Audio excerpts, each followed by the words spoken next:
আসসালামু আলাইকুম। Hello guys, কেমন আছেন আপনারা? আশা করি সবাই ভালো আছে, আমিও ভালো আছি বন্ধুরা।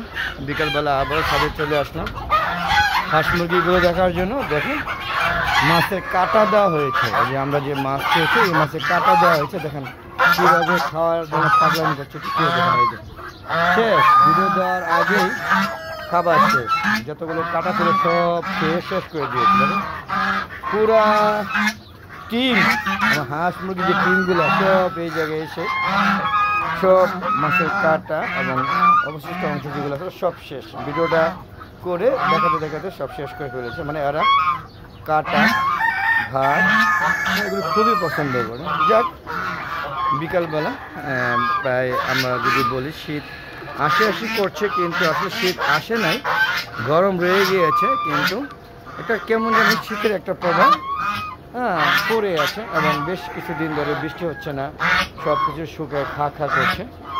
ছাদে গাছে এখন প্রতিদিন পানি দিতে হয়।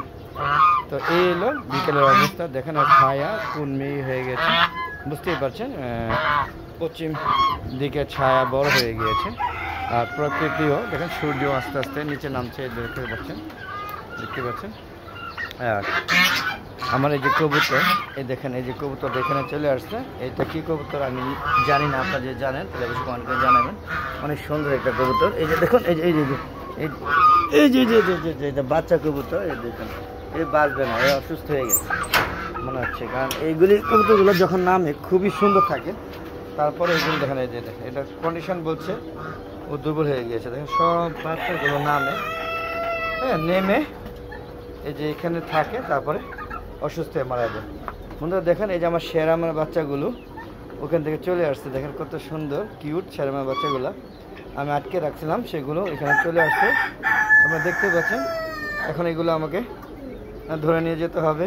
তো বন্ধুরা ভিডিওটা বেশি বড় করতে পারবো না, কারণ বুঝতেই পারছেন আমার শেরামের বাচ্চা এখানে তার নিচে কোথাও মানে লিক হয়েছে বা ঠুকরি করেছে, যার কারণে বাচ্চা দুটো বের হয়ে গেছে। ভাগ্য ভালো যে এখানে আমি পেলাম, নাহলে হয়তো হারিয়ে যেতে পারতো। বা নতুন আনছে, এই যে আজকে আনছে সকাল থেকে। দেখেন এটা মুরগি, দেখেন কত সুন্দর কিউট। আর ওটা হচ্ছে মোড়ক শেরামের বাচ্চাগুলো। আর এই যে কবুতরগুলো আমার ছাদে কত সুন্দরভাবে বিচরণ করছে, দেখতে পাচ্ছেন। কবুতরের ভিডিও দিতে এসে আপনাদের এখন আমার মুরগি বাচ্চার ভিডিও দেওয়া হলো। তো বন্ধুরা এই ছিল আমার কবুতর শেডের দৃশ্যগুলো। আর এই যে দেখুন আমার দেশি মুরগিগুলো, দেখুন দেশি মুরগিগুলোর কটা ডিম পাচ্ছে, এখন আবার ডিম বন্ধ করেছে, নতুন কিন্তু ইদানিং এনেছে আর কি। তো বন্ধুরা চলো বেরিয়ে যাই, ভিডিওটা শেষ করে দিব, বড় করতে পারবো না, আমার বাচ্চাগুলো ধরতে হবে, তাছাড়া আপনারা বড় ভিডিও খুব একটা পছন্দ করেন। তো বন্ধুরা প্রতিবারই আমার ভিডিওতে একটাই কথা বলি যে প্লিজ আপনার ছাদ বাগান করে আপনারা তাদের সৌন্দর্য বৃদ্ধি করুন, পাশাপাশি অক্সিজেন দেখেন কত সুন্দর প্রাকৃতিক অক্সিজেন। আমরা লাখ টাকা দিয়ে অক্সিজেন কিনে নেই, সেই অক্সিজেন বিনামূল্যে পাচ্ছি। তারপরে হচ্ছে দেখেন প্রকৃতি গ্রামের একটা লুক দেখা যাচ্ছে কত সুন্দর। দেখতে পাচ্ছেন না বন্ধুরা কত সুন্দর। তো এই হচ্ছে আমার ছাদ বাগানের হাঁস মুরগিগুলো। দেখেন এই যে রাজহাঁসগুলো বিতরণ করছে। যদিও এখন একটু খাবার দেবো, খাবার দেওয়ার পরে গোটাখানি পরে সেটে নিয়ে যাবো। দেখতে পাচ্ছেন আমার টার্কি মুরগিগুলো, এই যে দেখুন টার্কি মুরগিগুলো দরজার সামনে দেখেন সব জ্বর হয়ে আছে। দেখেন সবগুলো একসাথে জ্বর হয়ে আছে, দেখতে পারলেন। এই যে রাজহাঁসগুলো সব ফ্লাইং ড্যান্স করছে বন্ধুরা, বেশ মজাই লাগে। দেখেন কত সুন্দর যে টার্কি মুরগি লাভ দিচ্ছে, হাঁস মুরগিগুলো ঘুরছে। উন্মুক্ত অবস্থায় হাঁস মুরগি পালন করলে এইভাবে আসলে ভালোই লাগে দেখতে। দেখেন এই যে একটা টার্কি মুরগি যে দৌড় দিল, দেখতে পাচ্ছেন। এখানে এটা সিলভার কালার টার্কি। সর্বোপরি দেখেন ছাদে টার্কি মুরগি বিচরণ সবচেয়ে বেশি, আর চীনা হাঁস আছে। আর এই যে উপরে দেখেন এই হলো দেশি মোরগ, অরিজিনাল দেশি, এর নাম হচ্ছে লাল্লু মিয়া। তো বন্ধুরা কেমন লাগছে ভিডিওগুলো অবশ্যই কমেন্ট করে জানাবেন বন্ধুরা।